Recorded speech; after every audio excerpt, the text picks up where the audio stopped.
Hello, welcome back to my YouTube channel. मेरा नाम मुकेश पाठक है और मेरे यूट्यूब चैनल में आप सभी का स्वागत है। आज तालिबान ने अफगानिस्तान पे कब्जा कर लिया है। तालिबान अफगानिस्तान की राजधानी काबुल में भी कब्जा कर चुका है। अफगानिस्तान के जो राष्ट्रपति हैं वो देश छोड़ के भाग चुके हैं। ऐसा बताया जाता है कि अनार अफगानिस्तान में सबसे ज्यादा उगाए जाते हैं और इतने बढ़िया अनार वहाँ पे होते हैं कि अगर कोई अनार अपने होठों से लगा ले तो ऐसा लगता है जैसे खून लग गया हो। आज देखो अफगानिस्तान की किस्मत में ये खून लिखा। तो समझते हैं ये तालिबान का कॉन्सेप्ट क्या है, ये तालिबान कैसे पैदा हुआ, कहाँ से ये तालिबान आया। दुनिया भर में अपनी शक्ति का प्रदर्शन करने के नशे में जो बड़े देश थे, इन देशों की बदौलत तालिबान कैसे अस्तित्व में आया, इस चीज को समझते हैं। द्वितीय विश्व युद्ध के दौरान अमेरिका और सोवियत संघ रूस दोनों ने साथ मिलकर लड़ाई लड़ी, लेकिन ये खाली दिखने में साथ थे। इनके अंदर द्वितीय विश्व युद्ध तक एक भयंकर मतभेद सामने आ गया था और इस मतभेद का परिणाम हमें भविष्य में देखने को मिला। ये बस अपने आप को एक महाशक्तिशाली दिखाने और बनाने के नशे में मदमस्त थे और इनके चक्कर में किसी और का करियर किस प्रकार से खराब हो गया, इसको बहुत आसान भाषा से समझते हैं इस वीडियो में। रूस और अमेरिका के बीच एक भयंकर शीत युद्ध शुरू हो गया था। रूस अफगानिस्तान में और अमेरिका ईरान में अपनी विचारधारा का प्रचार प्रसार कर रहे थे। रूस जो कि एक साम्यवादी विचारधारा रखता है और वहीं अमेरिका जो एक पूंजीवादी विचारधारा रखता है। तो अपनी विचारधारा के प्रचार प्रसार के होड़ में और अपने भौगोलिक विस्तार के होड़ में ये दोनों देश लगे हुए थे। ईरान में अमेरिका ने अपनी विचारधारा के प्रचार प्रसार के लिए मॉडर्नाइजेशन शुरू करा। वहां पर लोगों में छोटे कपड़े पहनना, बार, पार्टी, क्लब, ये सारे कल्चर को ईरान में शुरू करा। अब मुस्लिम कंट्री होने के बाद मुसलमानों को ये बातें हजम नहीं हुई तो उन्होंने अमेरिका को ईरान से खदेड़ दिया। वहीं दूसरी तरफ रूस अफगानिस्तान में अपनी विचारधारा का प्रचार प्रसार कर रहा था। अब जब ऐसा हो रहा था तो अमेरिका को रूस का अफगानिस्तान में रहना जो है हजम नहीं हुआ, तो उसने भी अपनी चाल चली। हुआ क्या, इस चीज को समझते हैं। जब जो उस समय लीड कर रहा था वहां का जो प्रेसिडेंट था नूर मोहम्मद तारिक, ये अफगानिस्तान में प्रेसिडेंट था जो कि साम्यवादी विचारधारा का समर्थक था। ये रशिया के मॉडल से, रशिया की विचारधारा से, साम्यवाद की विचारधारा से प्रभावित। ये बात अमेरिका को हजम हुई नहीं तो उसने क्या किया, देखो साम्यवादी विचारधारा में क्या होता है, वहां पे मॉडर्नाइजेशन को उन्होंने भी चालू किया। जिस प्रकार, देखो समझते हैं इस कॉन्सेप्ट को, जिस प्रकार अमेरिका ने ईरान में मॉडर्नाइजेशन शुरू किया था उसी प्रकार रशिया ने अफगानिस्तान में भी मॉडर्नाइजेशन शुरू किया था। वहां पर नए नए स्कूल बनाए थे, हॉस्पिटल बनाए थे। साथ में इन्होंने, नूर मोहम्मद तारिकी ने क्या किया, महिलाओं की शिक्षा पर विशेष बल दिया। वही अमेरिका जो ईरान में मॉडर्नाइजेशन कर रहा है उसको ये बात हजम नहीं, तो उसने क्या किया, वहां पर मुस्लिमों को, अफगानिस्तान के मुस्लिमों को ये बोला कि तुम्हारा मजहब खतरे में है, ये मॉडर्नाइजेशन जो हो रहा है ये अफगानिस्तान के मुस्लिम के लिए ठीक नहीं है। इस तरह की बातें वहां पर फैलानी शुरू कर। आप समझ रहे हो, सत्ता के नशे में कौन कब अपनी विचारधारा को बदल सकता है और बदल देता है, किसी का कोई भरोसा नहीं। और वहां पर होता क्या है, समझना इस चीज को।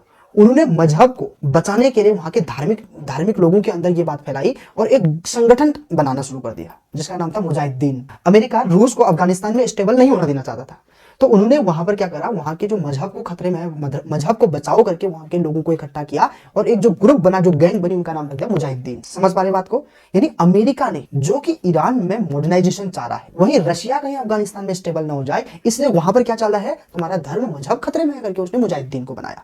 और एक धार्मिक लोग, ये संगठन जो है वो लड़ाई लड़ने लग गए। समझना, एक और कंसेप्ट समझना कहां से आया। इस समय ये सब लोग जो मुजाहिदीन थे वो अपने ही प्रेसिडेंट, जो उस समय नूर मोहम्मद तारिकी था, जो कि साम्यवाद की विचारधारा से प्रेरित था, तो उसके खिलाफ इन्होंने उग्र आंदोलन शुरू कर दिया। जब क्या हुआ, नूर मोहम्मद तारिकी रशिया गया, वहां बोला कि भाई यहाँ तो हंगामा, स्थिति थोड़ा नाजुक है, तो रशिया ने ये समझाया उसे कि अभी तुम मॉडर्नाइजेशन को स्लो कर दो, धीरे कर दो, नहीं तो मुस्लिम भड़के हुए हैं। और दूसरी बात, एक और बात, खास बात समझने यहाँ पे, जो नूर मोहम्मद तारिकी का विदेश मंत्री था, वो विदेश मंत्री कांटेक्ट में था अमेरिका के। समझो, अमेरिका उसको मैनेज कर रहा था, नूर मोहम्मद तारिकी जो कि प्रेसिडेंट था, उसके विदेश मंत्री को, यानी वो उसके इशारों पे नाच रहा है। जैसे ही वहां गया तो उन्होंने बोला भाई जो तुम्हारा विदेश मंत्री है, रशिया ने समझा दिया नूर मोहम्मद तारिकी को कि तुम्हारा विदेश मंत्री तुम्हारा है नहीं, वो अमेरिका के इशारों पे नाच रहा है, उसको क्या करो, आप वहां जाओ वापस जाओ और एक काम करो, उसको हटा दो पद से। लेकिन यहाँ ये बात अमेरिका को पता चल गई वो रशिया गया है, तो उन्होंने उसके विदेश मंत्री को समझाया, देख ऐसा ऐसा होने वाला है, तू वापस आएगा, तेरे को हटा दिया जाएगा। तो जैसे ही वहां से नूर मोहम्मद तारिकी वापस उतरा, उसे उतरते ही उसको उसके परिवार के साथ मार दिया गया। रशिया और जो अफगानिस्तान के मुस्लिम थे, इनके बीच एक लड़ाई हुई। इस लड़ाई में मुजाहिदीनों ने मजहब को लड़ाने के लिए तो काम किया ही किया, साथ में वहां पर एक स्टूडेंट का ग्रुप था, जो पढ़ने लिखने वाले बच्चे थे,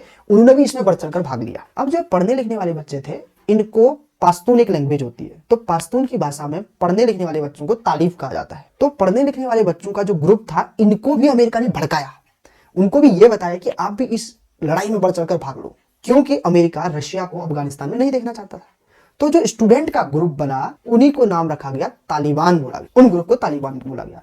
अब उन स्टूडेंट में से एक स्टूडेंट था जो बड़ा तेज तर्रार का स्टूडेंट था, उसका नाम था उमर। उन्हीं स्टूडेंट के ग्रुप में जो सीनियर टाइप का, लीडर टाइप का था, उसका नाम था उमर। तो इस युद्ध में 10 साल की लड़ाई लड़ी और लास्ट में क्या हुआ, इस लड़ाई के बाद रशिया को अपनी सेना वापस बुलानी पड़ी। और जब सेना वापस बुलाई गई तो युद्ध समाप्त हो गया। तो ये जो उमर नाम का लड़का था, मदरसों में अपने धर्म के प्रचार प्रसार का काम किया करता था। ये जो उस समय धर्म का प्रचार करते थे उनको मुल्ला कहा जाता है। तो उमर क्या हो गया, मुल्ला उमर इसका नाम हो गया। तब जब सोवियत संघ की सेना वापस चलेगी तो उनके सामने फिर से एक सरकार बनाने की चुनौती सामने आ गई। तो उस समय ये बोला गया कि किसने बढ़ चढ़कर भाग लिया था रशिया की लड़ाई में। उस समय स्टूडेंट ने सबसे बढ़ चढ़कर भाग लिया था, तालिबान जिसका नाम रखा गया। तो उनका हेड था उमरुल्लाह। उन्होंने बाद में जाके तालिबान ने जो है कब्जा कर लिया अफगानिस्तान पे, उनकी सरकार बन गई। हुआ क्या देखना, तालिबान इतना मजबूत कैसे हुआ। तालिबान जो कि बच्चों का एक ग्रुप था, उनको पैसा, हथियार, ट्रेनिंग, सपोर्ट ये कौन दे रहा था, अमेरिका दे रहा। ये क्यों दे रहा था, क्योंकि अमेरिका बिल्कुल नहीं चाहता था कि रूस अफगानिस्तान में स्टेबल बने। और तालिबान ने लड़ाई किसके साथ लड़ी, सोवियत संघ की सेना के साथ लड़ाई लड़ी।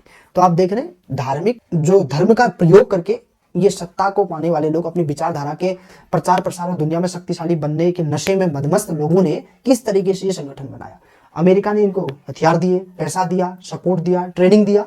और ये सब चीजें जो कहाँ डंप होती थी, हथियार डंप होते थे पड़ोसी देश पाकिस्तान में। पाकिस्तान में इनको शेल्टर मिलता था, पाकिस्तान में इनको ट्रेनिंग मिलती थी, पाकिस्तान में इनके हथियार रखे जाते थे और वहां से जाके ये फिर लड़ाई लड़ते थे। इस तरीके से अमेरिका के सहयोग से तालिबान सामने आया। पहले तालिबान का कॉन्सेप्ट बिल्कुल सही था। तालिबान ने बोला हम भी अच्छा काम करेंगे, समाज में अच्छे काम करेंगे। कुछ समय अच्छा काम किया भी, इन्होंने विकास किया। लेकिन कट्टर नीति जो इनकी कट्टरपंथी थी ये बिल्कुल भयंकर थी। 10 साल से अधिक उम्र की महिलाओं के लिए पढ़ाई लिखाई करना बहुत ही सख्त बनाई, ऐसी कट्टरपंथी।